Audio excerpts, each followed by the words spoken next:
Hello, एक बार फिर education knowledge में आपका स्वागत है। आज हम कक्षा 10वीं के विद्यार्थियों के लिए वन लाइनर वाले प्रश्नों को हल करेंगे। तो आप देखेंगे ये आपका पहला चैप्टर है, अध्याय 1, और पाठ का नाम है सत्ता की साझेदारी। इसमें आज ये राजनीति का चैप्टर है, आप देख सकते हैं लोकतांत्रिक राजनीति, ठीक है। और ये कक्षा 10 के विद्यार्थियों के लिए है सामाजिक विज्ञान, लेकिन ये राजनीति का चैप्टर है। इसमें आज हम वन लाइनर वाले प्रश्नों को हल करेंगे। तो आइए शुरू करते हैं।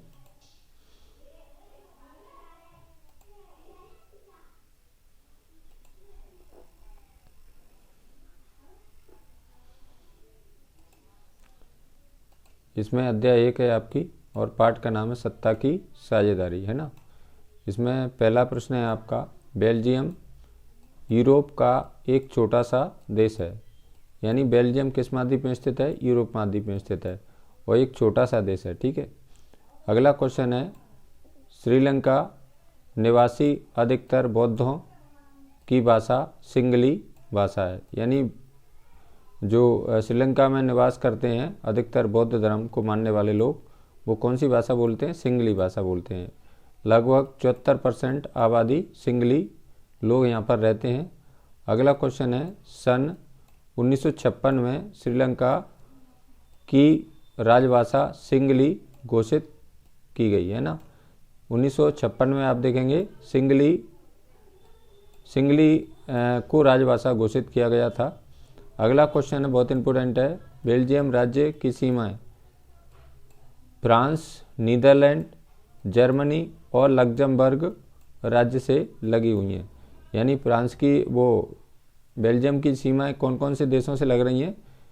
फ्रांस, नीदरलैंड, जर्मनी और लग्जमबर्ग राज्य से लगी हुई हैं। अगला क्वेश्चन है आपका, बेल्जियम राज्य के 59% लोग फ्लेमिश इलाके में रहते हैं।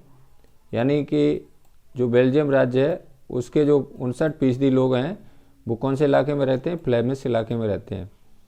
अगला प्रश्न है आपका, श्रीलंका में तमिल लोग अल्पसंख्यक हैं। यानी यहाँ पर जो तमिल समुदाय के लोग रहते हैं वो कैसे हैं? अल्पसंख्यक हैं। अगला क्वेश्चन है, बेल्जियम की राजधानी ब्रुसेल्स है। ये कई बार परीक्षा में पूछा जा चुका है। यानी बेल्जियम की राजधानी कौन सी, कहाँ पर है? ब्रुसेल्स। अगला क्वेश्चन है, बेल्जियम स्वतंत्र राज्य सन 1830 में बना। यानी बेल्जियम स्वतंत्र राष्ट्र राज्य कब बना था? 1830 में बना था।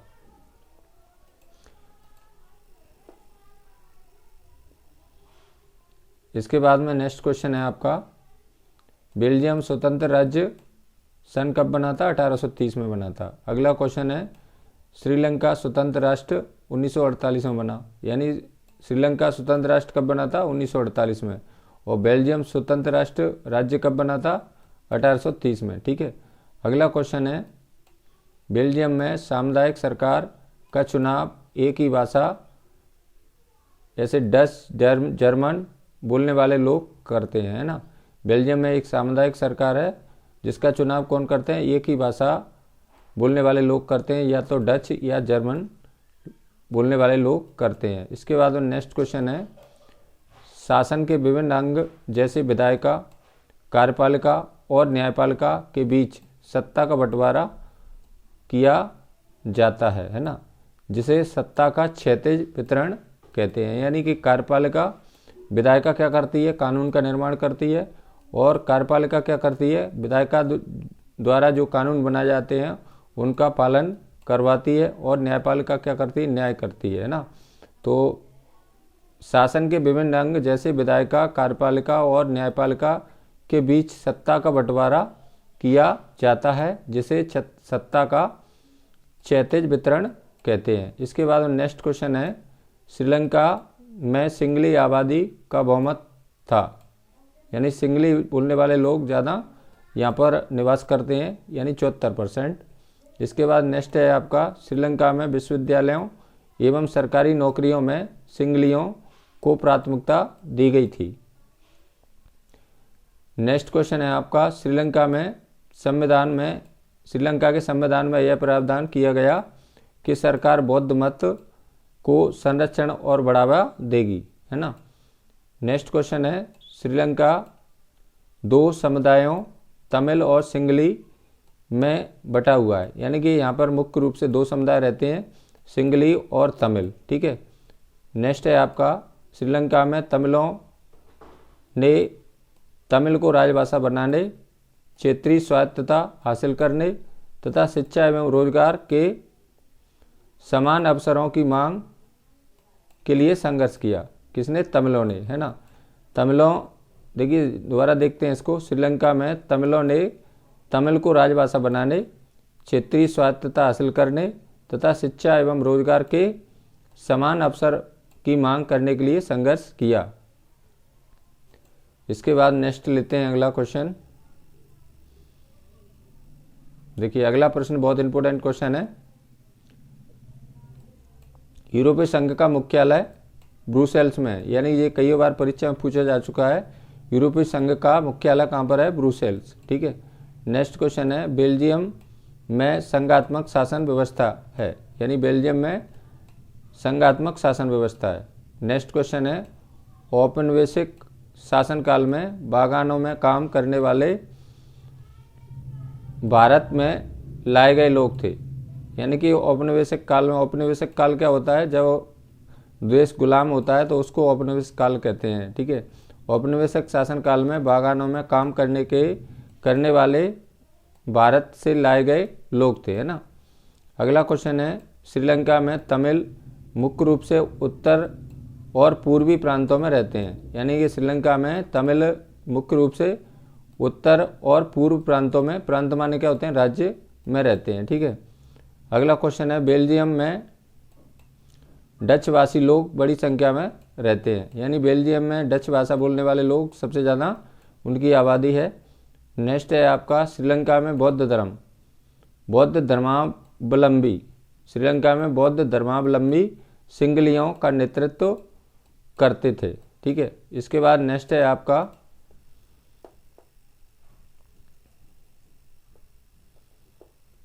अगला प्रश्न है आपका, यहाँ पर देखेंगे आप कक्षा 10 सामाजिक विज्ञान कक्षा 10, है ना। पहला इसमें क्वेश्चन है, किसी देश में सरकार विरोधी समूहों की हिंसक लड़ाई जो युद्ध के समान लगे तो उसे क्या कहते हैं? गृह युद्ध कहलाती है। यानी श्रीलंका में गृह युद्ध की समाप्ति कब हुई थी? 2009 में हुई थी। ये भी आ सकता है क्वेश्चन, किसी देश में सरकार विरोधी समूहों की हिंसक लड़ाई जो युद्ध के समान लगे तो उसे क्या कहते हैं? गृह युद्ध कहलाती है। अगला क्वेश्चन है, यूरोपीय देशों ने साथ मिलकर यूरोपीय संघ बनाने का फैसला किया तो ब्रुसेल्स को उसका मुख्यालय चुना गया, यानी यूरोपीय संघ का मुख्यालय कहाँ पर है? ब्रुसेल्स है, ठीक है। नेक्स्ट है आपका, श्रीलंका में व्यावहारिक रूप से अभी भी एकात्मक शासन व्यवस्था है, यानी श्रीलंका में व्यावहारिक रूप से अभी भी कैसी व्यवस्था है? एकात्मक शासन व्यवस्था है। नेक्स्ट है आपका, श्रीलंका में तमिल और सिंगली समुदायों के बीच संघर्ष हुआ, यानी दोनों के बीच क्या संघर्ष माने क्या होता है? लड़ाई, श्रीलंका और तमिल। नेक्स्ट है, तमिल ईलम सरकार बनाने की मांग को लेकर अनेक राजनीतिक संगठन बने। इसके बाद नेक्स्ट है आपका, सत्ता का सीधा बंटवारा केंद्र सरकार और राज्य सरकारों के बीच होता है, ठीक है। सत्ता का बंटवारा, सीधा बंटवारा केंद्र सरकार और राज्य सरकारों के बीच होता है। इसके बाद नेक्स्ट है आपका, श्रीलंका में गृह युद्ध की समाप्ति 2009 में हुई, यानी श्रीलंका में गृह युद्ध की समाप्ति कब हुई थी? 2009 में। इसके बाद हम नेक्स्ट पार्ट लेते हैं अगला।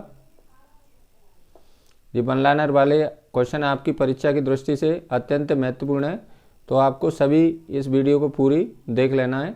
इसमें से बहुत सारे प्रश्न आपकी अर्धवार्षिक परीक्षा में पूछे गए हैं और वार्षिक परीक्षा में भी प्रश्न आने की संभावना है। ये अध्याय 2 है आपका, पाठ का नाम है संघवाद। ये भी राजनीति का चैप्टर है कक्षा 10 के विद्यार्थियों के लिए। इसमें पहला प्रश्न है, एकात्मक शासन व्यवस्था में शासन एक ही स्तर का होता है। एकात्मक शासन व्यवस्था जहाँ पर होती है उसमें शासन क्या एक ही स्तर का होता है।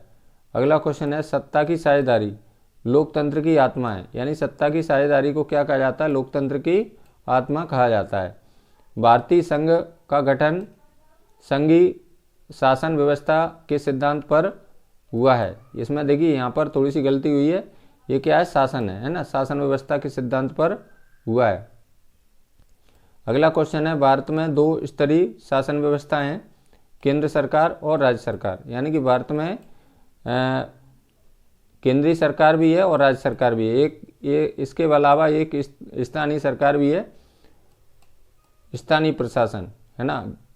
तो इसमें देखिए भारत में 2 स्तरीय शासन व्यवस्था है, केंद्र सरकार और राज्य सरकार। नेक्स्ट है आपका, भारतीय संघ का प्रतिनिधित्व केंद्र सरकार करती है, यानी भारतीय संघ का प्रतिनिधित्व कौन करता है, केंद्र सरकार।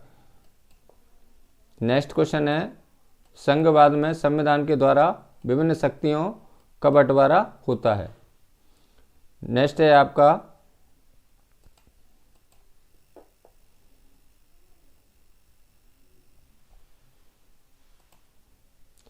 देखिए इसमें केंद्र और राज्य सरकारों के बीच विधायी शक्तियों, विधायी अधिकारों को 3 सूचियों में बांटा गया है। एक तो होती है संघ सूची, और एक होती है राज्य सूची, और एक होती है समवर्ती सूची, है ना।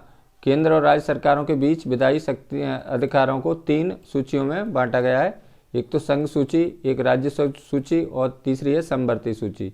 संघ सूची का मतलब होता है इस पर केवल केंद्र सरकार ही कानून बना सकती है। राज्य सूची का मतलब होता है इसमें केवल राज्य सरकार ही कानून बना सकती है। और समवर्ती सूची का मतलब होता है इसमें राज्य और केंद्र दोनों ही सरकारें कानून बना सकती हैं, लेकिन दोनों के कानूनों में टकराव हो जाए तो केवल केंद्र के द्वारा बनाया गया ही कानून ही मान्य होता है, ठीक है।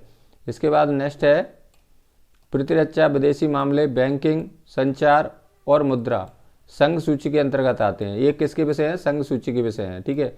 इस पर देखिए प्रतिरक्षा, विदेशी मामले, बैंकिंग और मुद्रा संघ सूची के अंतर्गत आते हैं। इनमें केवल संघ सरकार यानी केंद्र सरकार ही कानून बना सकती है।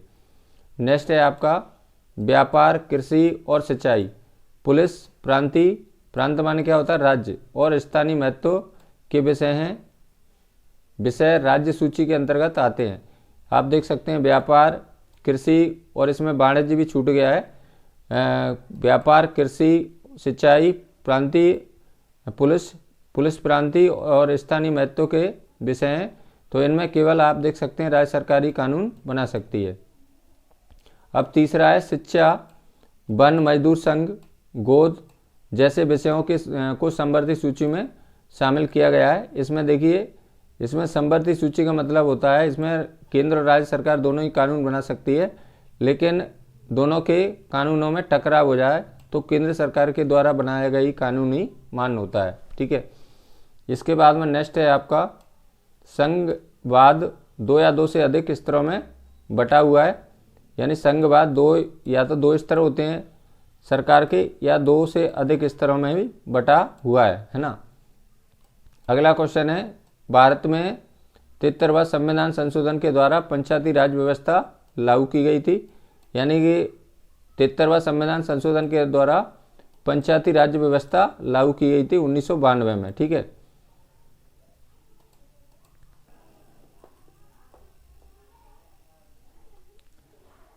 इसके बाद में अगला है क्वेश्चन आपका, हमारे संविधान में किसी एक भाषा को राष्ट्रभाषा का दर्जा नहीं दिया गया है, यानी कि हमारे देश में किसी भी एक भाषा को राष्ट्रभाषा का दर्जा नहीं दिया गया है। अगला क्वेश्चन है, भारत ने 1947 में लोकतंत्र की राह पर अपना जीवन यात्रा शुरू की, यानी हमारा देश कब आज़ाद हुआ था, 1947 में। तो भारत ने सन 1947 में लोकतंत्र की राह पर अपनी जीवन यात्रा शुरू की। इसके बाद नेक्स्ट है आपका, संघवाद से देश की अखंडता, देश की एकता और अखंडता की रक्षा होती है, यानी संघवाद से क्या होता है, देश की एकता और अखंडता की रक्षा होती है।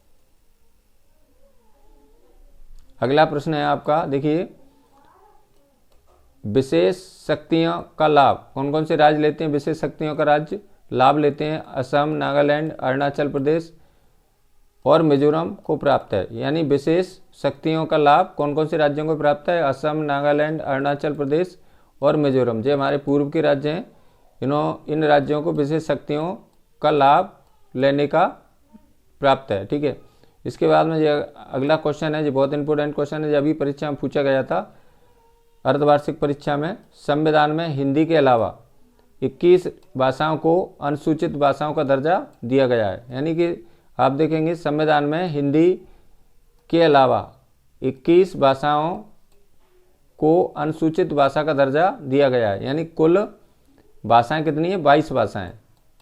यानी हिंदी के अलावा 21 भाषाएं और टोटल हमारे देश संविधान में 22 भाषाओं का अभी उल्लेख किया गया है। लेकिन इसमें पूछा गया है संविधान में हिंदी के अलावा, हिंदी सहित कितनी हो जाएंगी? हिंदी के अलावा 21 हो जाएंगी और हिंदी सहित कितनी हो जाएंगी? 22 हो जाएंगी। ठीक है, अगला क्वेश्चन है आपका, सत्ता का विभिन्न स्तरों के बीच ऊर्ध्वाधर वितरण लोकतंत्र कहलाता है ना। सत्ता का विभिन्न स्तरों के बीच ऊर्ध्वाधर वितरण लोकतंत्र कहलाता है। अगला क्वेश्चन है, सरकारें एक ही नागरिक समूह पर शासन करती हैं, पर कानून बनाने, कर वसूलने और प्रशासन का उनका अपना अपना अधिकार क्षेत्र होता है। ठीक है, अगला क्वेश्चन है, संघीय शासन व्यवस्था के 2 उद्देश्य हैं। पहला है देश की एकता की सुरक्षा करना और उसे बढ़ावा देना। ठीक है, देश की एकता की सुरक्षा करना और उसे बढ़ावा देना। नेक्स्ट क्वेश्चन है आपका, भाषा के आधार पर प्रांत का गठन हमारे देश की लोकतांत्रिक राजनीति के लिए पहली और कठिन परीक्षा थी। ठीक है,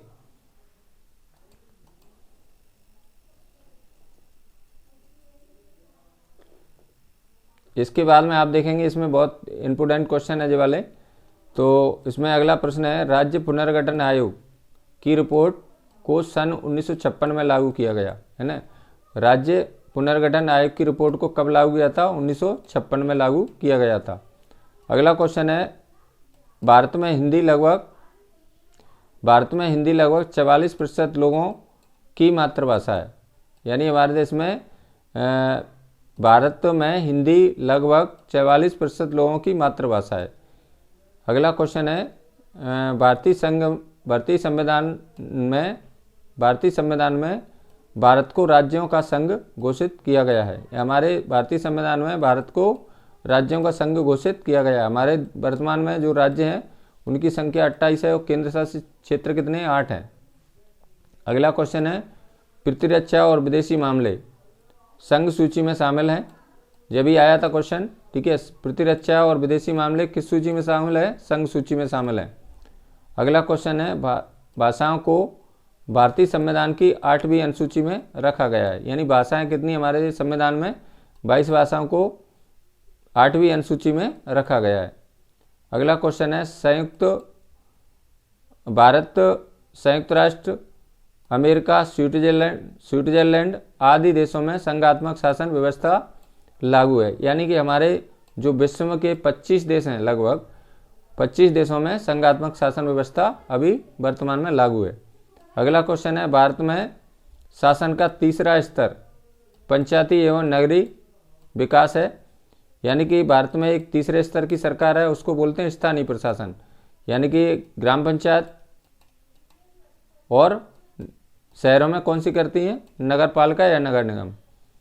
अगला क्वेश्चन है, शासन के 2 रूप हैं, एकात्मक शासन व्यवस्था और संघात्मक शासन व्यवस्था। इसमें कभी कभी 3 नंबर में अंतर पूछ लेते हैं। एकात्मक और शासन व्यवस्था में 3 अंतर बताइए। ठीक है, इसके बाद अगला पार्ट लेते हैं हम। इस एक भी वीडियो में सारे पार्टों के हम वन लाइनर वाले क्वेश्चनों को शामिल कर रहे हैं। इसमें अगला पार्ट है आपका अध्याय 3। पार्ट का नाम है अध्याय 3 है जी, और पार्ट का नाम है जाति, धर्म और लैंगिक मसले। ये आपका राजनीति का चैप्टर है। इसमें से भी वन लाइनर के प्रश्न आपकी परीक्षा में पूछे जा सकते हैं, तो इसको भी हम हल करेंगे। देखिए, पहला इसमें प्रश्न है, लैंगिक विभाजन सामाजिक अपेक्षाओं पर आधारित है। ठीक है, लैंगिक विभाजन सामाजिक अपेक्षाओं पर आधारित है। अगला क्वेश्चन है, बहुत इंपॉर्टेंट है, 2011 की जनगणना के अनुसार भारत में साक्षरता कितनी है? 73% थी। यानी 2011 की जनगणना हुई थी हमारे देश में, उसमें साक्षरता यानी पढ़े लिखे लोगों की कितना प्रतिशत था? 73%।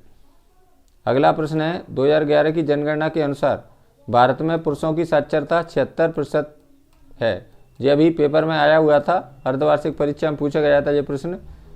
2011 की जनगणना के अनुसार भारत में पुरुष साक्षरता 76% है, ये सत्य में पूछा गया था।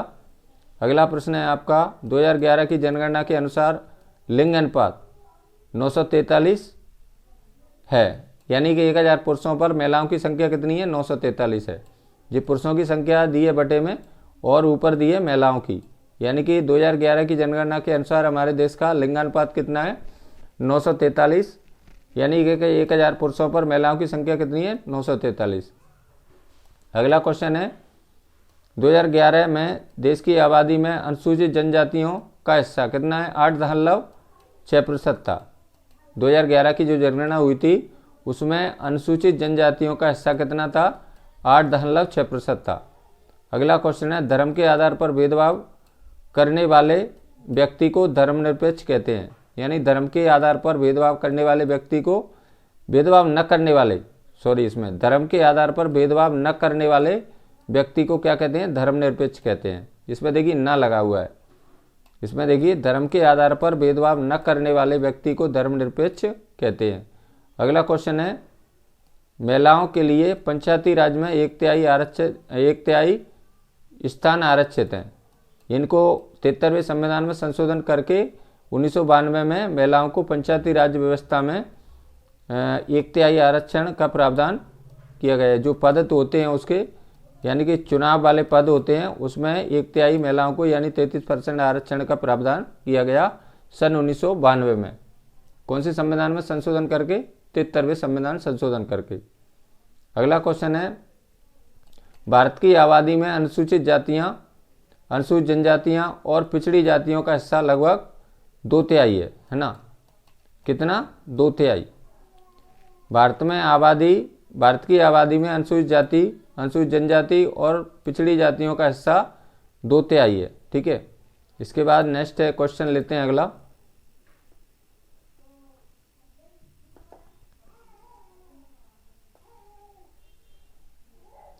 अगला प्रश्न है जब हम लैंगिक विभाजन की बात करते हैं तो हमारा अभिप्राय समाज द्वारा स्त्री पुरुष को दी गई असमान भूमिकाओं से है। जब हम लैंगिक विभाजन की बात करते हैं तो हमारा अभिप्राय समाज द्वारा स्त्री पुरुष को दी गई असमान भूमिकाओं से है ना? अगला क्वेश्चन है जातिवाद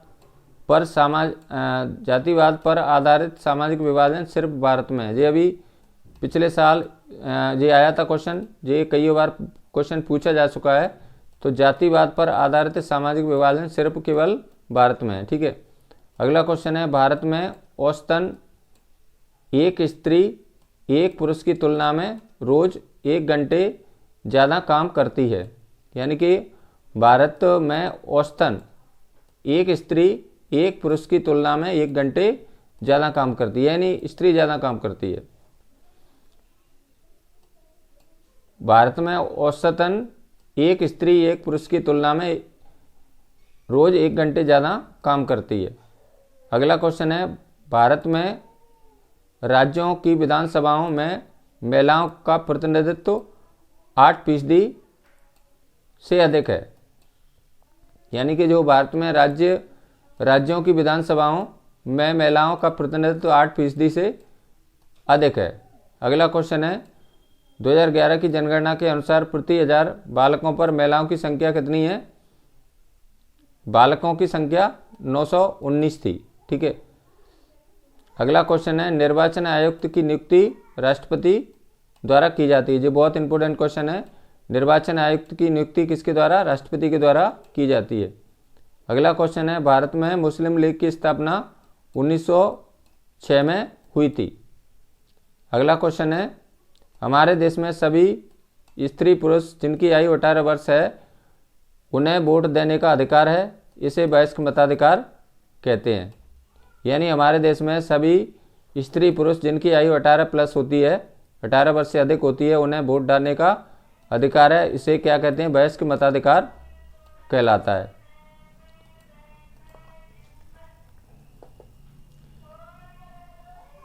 इसके बाद में नेक्स्ट है आपका भारत में बहुदलीय प्रणाली प्रचलित है, यानी भारत में बहुदलीय शासन प्रणाली प्रचलित है। अगला क्वेश्चन है बहुदलीय का मतलब बहुत सारे दल हैं भारत में, ठीक है। अगला प्रश्न है भारत में चुनाव आयोग द्वारा संपन्न कराए जाते हैं, यानी कि भारत में जो चुनाव कराने का काम किसका है, चुनाव आयोग, या इसको हम निर्वाचन आयोग भी कहते हैं, ठीक है। अगला क्वेश्चन है लैंगिक विभाजन की राजनीतिक अभिव्यक्ति और इस सवाल पर राजनीतिक गोलबंदी से सार्वजनिक जीवन में औरतों की भूमिका को बढ़ाने में मदद की है। अगला क्वेश्चन है आपका महिलाओं की साक्षरता 2011 के अनुसार 54%, जो हमारी बुक के अनुसार, और पुरुषों की 76% थी, यानी कि 2011 की जनगणना के अनुसार हमारे देश की कुल साक्षरता कितनी थी, 73%, ठीक है। ये भी आ सकता है, लेकिन महिलाओं की कितनी अलग अलग निकालेंगे तो महिलाओं की 54% और पुरुषों की 76%। अगला क्वेश्चन है 2011 के अनुसार आज भी उच्च पद प्राप्त महिलाओं की संख्या पुरुषों की अपेक्षा कम है, ठीक है। अगला क्वेश्चन है समान मजदूरी से संबंधित अधिनियम समान मजदूरी से संबंधित अधिनियम में कहा गया कि समान काम के लिए समान मजदूरी दी जाएगी। आज के परिवेश में भी यही कथन असत्य है। अगला क्वेश्चन है भारत की विधायिका में महिला प्रतिनिधियों का अनुपात बहुत ही कम है, यानी विधायिका जो हमारे देश की संसद है उसमें महिलाओं की जो प्रतिनिधित्व बहुत कम अनुपात में है। अगला क्वेश्चन है भारत में पंचायती राज के अंतर्गत 1/3 पद महिलाओं के लिए आरक्षित कर दिए गए हैं, यानी कि जो पंचायती राज में महिलाओं के लिए 1/3 पद आरक्षित कर दिए गए हैं। इसको कब किया गया था, 73वें संविधान में संशोधन करके 1992 में इसको महिलाओं के लिए 1/3 पद आरक्षित कर दिए गए थे। इसके बाद नेक्स्ट है आपका महिला संगठनों की मांग है कि लोकसभा एवं राज्य विधानसभाओं की भी 1/3 सीटें महिलाओं के लिए आरक्षित होनी चाहिए, यानी महिला संगठनों की मांग है कि लोकसभा हमारे देश की जो संसद है और लोकसभा और राज्य विधानसभाओं में महिलाओं के लिए 1/3 सीटें आरक्षित होनी चाहिए। महिलाओं की मांग है, महिला संगठनों की मांग है। अगला क्वेश्चन है वर्ण व्यवस्था अन्य जाति समूह से भेदभाव और उन्हें अपने से अलग मायने की धारणा पर आधारित है।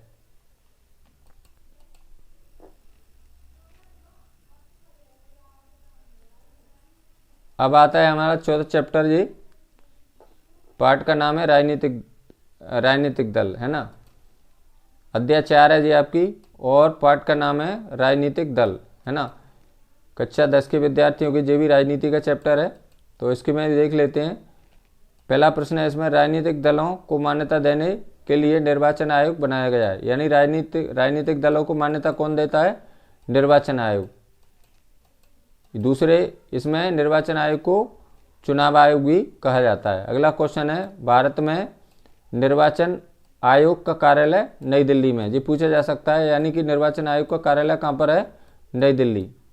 अगला क्वेश्चन है भारत में 5 वर्षों के बाद चुनाव होते हैं, यानी आम चुनाव भारत में कब होते हैं, 5 वर्षों के अंतराल से होते हैं। अगला क्वेश्चन है निर्वाचन आयुक्त की नियुक्ति, ये आ सकता है क्वेश्चन, राष्ट्रपति द्वारा की जाती है, यानी हमारे देश में निर्वाचन आयुक्त की नियुक्ति किसके द्वारा की जाती है, राष्ट्रपति के द्वारा की जाती है। अगला क्वेश्चन है चुनावों में बहुमत प्राप्त दल को सत्तारूढ़ दल कहते हैं, यानी कि जिसका बहुमत चुनाव में मिल जाता है उसको क्या कहते हैं, सत्तारूढ़ दल कहते हैं। अगला क्वेश्चन है जनमत निर्माण में दल महत्वपूर्ण भूमिका निभाते हैं, ठीक है, यानी कि जनमत निर्माण में दल महत्वपूर्ण भूमिका निभाते हैं। इसमें देखिए कौन राजनीतिक दलों की विशेषता वाला क्वेश्चन आ सकता है, तो दल क्या करते हैं, यानी कि इसमें अगला क्वेश्चन है आपका नागरिकों का प्रतिनिधि चुनने का अधिकार मताधिकार कहलाता है, यानी नागरिकों का प्रतिनिधि चुनने का अधिकार क्या कहलाता है, मताधिकार कहलाता है। अगला प्रश्न है आपका बहुजन समाज पार्टी का गठन 1984 में किया गया था। यानी कि बहुजन समाज पार्टी का गठन कब हुआ था? 1984 में।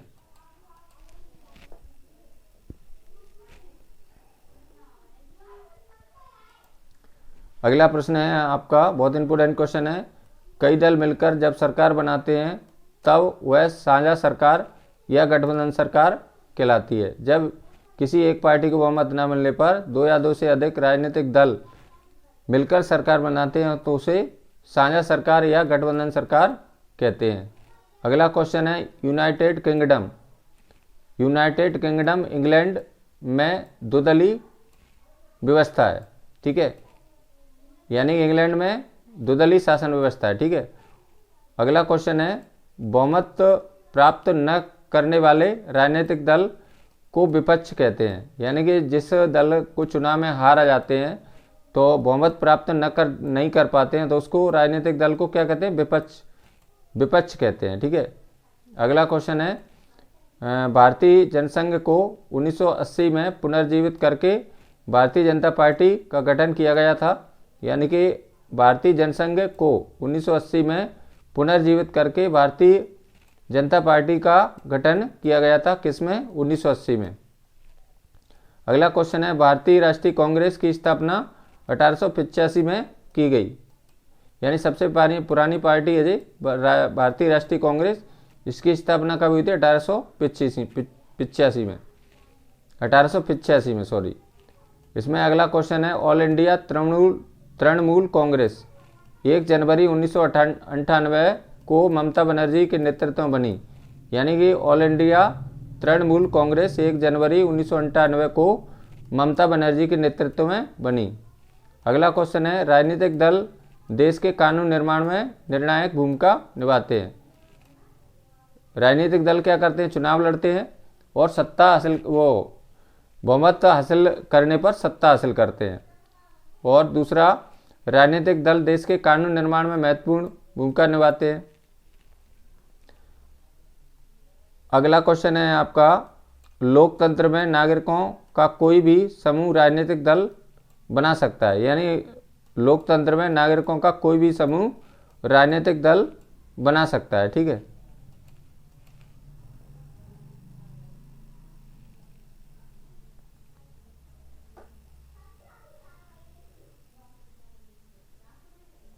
अगला प्रश्न है आपका, जिन देशों में एक ही दल को सरकार बनाने एवं चलाने की अनुमति होती है उन्हें एक दलीय शासन व्यवस्था कहा जाता है। यानी जिन देशों में एक ही दल को सरकार बनाने एवं चलाने की अनुमति होती है उसे क्या कहते हैं? एक दलीय शासन व्यवस्था कहा जाता है। अगला क्वेश्चन है, दूसरे दलों के साथ मिलकर या गठबंधन सत्ता चलाने का कार्य बहुदलीय व्यवस्था कहलाता है। अगला क्वेश्चन है, 2004 में संसदीय चुनाव में भारत के 3 प्रमुख गठबंधन थे। कौन कौन से? एक तो राष्ट्रीय जनतांत्रिक गठबंधन, दूसरा है संयुक्त प्रगतिशील गठबंधन और तीसरा है बहुदलीय व्यवस्था। अगला क्वेश्चन है, बहुजन समाज पार्टी का निर्माण स्वर्गीय कांशीराम के नेतृत्व में हुआ।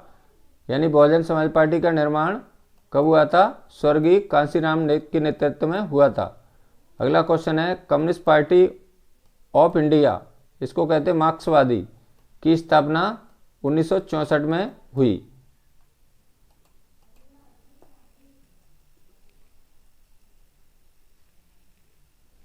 इसके बाद नेक्स्ट है आपका, कांग्रेस पार्टी में विभाजन के बाद 1999 में नेशनल कांग्रेस पार्टी का निर्माण हुआ। यानी कांग्रेस पार्टी में विभाजन के बाद 1999 में नेशनल कांग्रेस पार्टी का निर्माण हुआ। अगला क्वेश्चन है, इंडियन नेशनल कांग्रेस की स्थापना 1885 में हुई, ठीक है, 1885। अगला क्वेश्चन है, क्षेत्रीय दल वे दल जिनका निर्माण किसी एक क्षेत्र विशेष में होता है जो आमतौर पर राज्य से प्राप्त होता है। ठीक है, यानी क्षेत्रीय दल क्या होते हैं, एक राज्य में ही संचालित होते हैं जी। अगला क्वेश्चन है, देश में कोई नई पार्टी को निर्वाचन आयोग में अपना पंजीकरण करवाना अनिवार्य होता है। ठीक है, यानी कोई नई पार्टी बनाना चाहता है तो उसको निर्वाचन आयोग में अपना पंजीकरण करवाना अनिवार्य होता है। इसके बाद में अगला चैप्टर है आपका अध्याय 5, लोकतंत्र के परिणाम। ठीक है, ये भी राजनीति का चैप्टर है कक्षा 10 के विद्यार्थियों के लिए। अगला प्रश्न है इसमें, लोकतंत्र में सभी नागरिकों को एक ही वोट देने का अधिकार है, यानी लोकतंत्र में सभी नागरिकों को एक ही वोट देने का अधिकार होता है। अगला क्वेश्चन है, भारत और जर्मनी ऐसे देश हैं जहां लोकतंत्र मजबूत है। ठीक है, ये पूछ लेते हैं कि जहां लोकतंत्र मजबूत है उन देशों के नाम लिखिए। तो भारत और जर्मनी ऐसे देश हैं जहां लोकतंत्र मजबूत है। अगला क्वेश्चन है, आधुनिक लोग अन्य किसी भी वैकल्पिक शासन व्यवस्था की तुलना में लोकतंत्र को पसंद करते हैं, यानी आधुनिक लोकतंत्र में अन्य किसी वैकल्पिक शासन व्यवस्था की तुलना में लोकतंत्र को ज़्यादा लोग पसंद करते हैं। अगला प्रश्न है, लोकतंत्र के परिणामों का मूल्यांकन। लोकतंत्र क्या करता है, नागरिकों को समानता को बढ़ाता है। ठीक है, यानी कि नागरिकों को समानता को बढ़ावा देता है। दूसरा है, लोकतंत्र व्यक्ति की गरिमा को बढ़ाता है। तीसरा है, लोकतंत्र में गलतियों को सुधारने का गुंजाइश होती है, यानी कि लोकतंत्र के मूल्यांकन में, यानी कि लोकतंत्र नागरिकों को समानता को बढ़ाता है, नागरिक व्यक्ति की गरिमा को बढ़ाता है और लोकतंत्र में गलतियों को सुधारने की गुंजाइश होती है।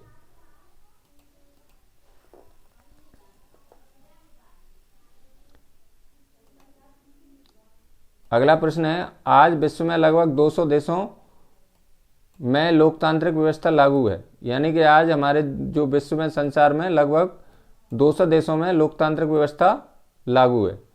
अगला क्वेश्चन है, लोकतंत्र में सभी सामाजिक, आर्थिक और राजनीतिक समस्याओं का समाधान कर सकता है, यानी लोकतंत्र सभी सामाजिक, आर्थिक, राजनीतिक समस्याओं का समाधान कर सकता है। अगला क्वेश्चन है, लोकतंत्र हमारी सभी सामाजिक बुराइयों को मिटा देने वाली जादू की छड़ी है। ये भी अच्छा क्वेश्चन है, लोकतंत्र हमारी सभी सामाजिक बुराइयों को मिटा देने वाली जादू की छड़ी है। अगला क्वेश्चन है, जनता द्वारा जनता के लिए शासन अब्राहम लिंकन की परिभाषा है। जी किसने दी है परिभाषा? अब्राहम लिंकन ने। जनता के द्वारा जनता के लिए शासन व्यवस्था अब्राहम लिंकन की परिभाषा है। अगला क्वेश्चन है, लोकतांत्रिक व्यवस्थाओं में ऐसी सरकार का गठन होता है जो कानून मानने में विश्वास रखती है। अगला क्वेश्चन है, लोकतांत्रिक व्यवस्था राजनीतिक समानता पर निर्भर होती है, यानी लोकतांत्रिक व्यवस्था राजनीतिक समानता पर निर्भर करती है। अगला क्वेश्चन है, अलोकतांत्रिक व्यवस्था में पारदर्शिता नहीं होती, यानी अलोकतांत्रिक जो शासन व्यवस्था होती है उसमें पारदर्शिता नहीं होती है।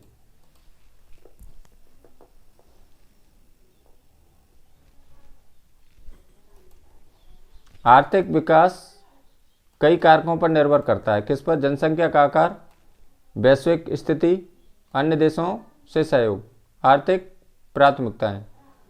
अगला प्रश्न है, तानाशाही और लोकतांत्रिक शासन वाले देशों के आर्थिक विकास में अंतर होता है, यानी कि कहीं कहीं तो हमारे विश्व में तानाशाही वाली शासन व्यवस्था है, कहीं लोकतांत्रिक, यानी लोकतांत्रिक व्यवस्था हमारे लगभग विश्व के 200 देशों में, तो इनमें दोनों में क्या होता है?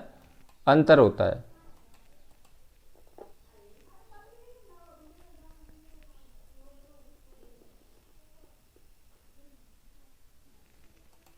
अगला प्रश्न है,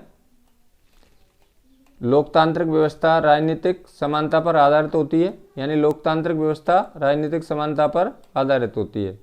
अगला प्रश्न है, लोकतांत्रिक शासन व्यवस्थाएं शांति और सद्भाव का जीवन जीने में नागरिकों के लिए मददगार साबित होती हैं। अगला क्वेश्चन है, लोकतंत्र में जरूरी शर्त है कि महिलाओं के साथ गरिमा और समानता का व्यवहार किया जाए। अगला क्वेश्चन है, सफल प्रजातंत्र के लिए लिखित संविधान का होना आवश्यक है।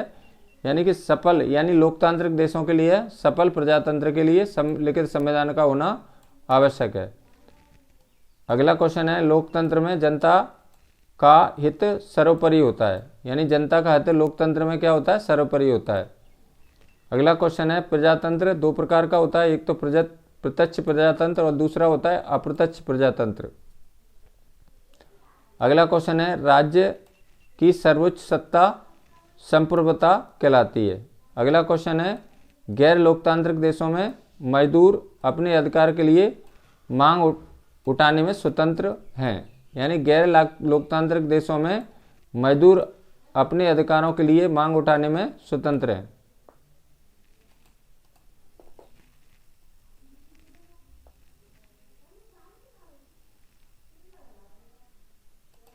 अगला प्रश्न है, अरस्तु ने प्रजातंत्र को बहुतों का शासन कहा है। यानी अरस्तु ने प्रजातंत्र को बहुतों का शासन कहा है। अगला क्वेश्चन है, लोकतंत्र सरकार के उस रूप से संबंधित है जिसमें लोगों की शक्ति का प्रत्यक्ष या अप्रत्यक्ष रूप से प्रयोग किया जाता है। अगला क्वेश्चन है, भारतीय संविधान 26 जनवरी 1950 को लागू हुआ। यानी हमारे देश का संविधान 26 जनवरी 1950 को लागू हुआ था और 26 नवंबर 1949 को बनकर तैयार हुआ था। और 26 जनवरी 1950 को भारत का संविधान क्या होता, लागू हुआ था। अगला क्वेश्चन है, संसार में लोकतांत्रिक, तानाशाही और राजतंत्र प्रकार की सरकारें विद्यमान हैं। अगला क्वेश्चन है, लोकतांत्रिक सरकार को लोगों द्वारा चुना जाता है, इसलिए ऐसी सरकारें वैध होती हैं। यानी लोकतांत्रिक सरकारों को लोगों द्वारा चुना जाता है, इसलिए ऐसी सरकारें क्या होती हैं, वैध सरकार होती है।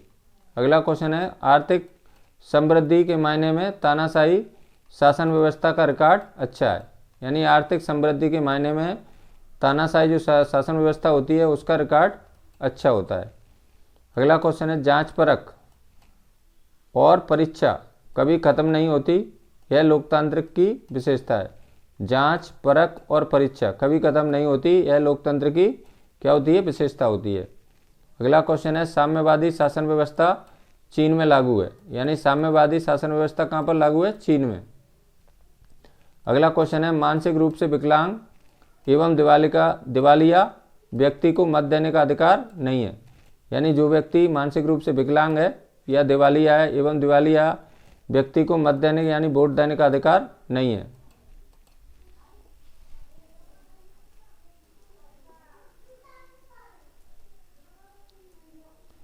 तो ये था आपका ये राजनीति के पूरे चैप्टर, इसमें आपके वन लाइनर वाले प्रश्नों को हो चुके हैं।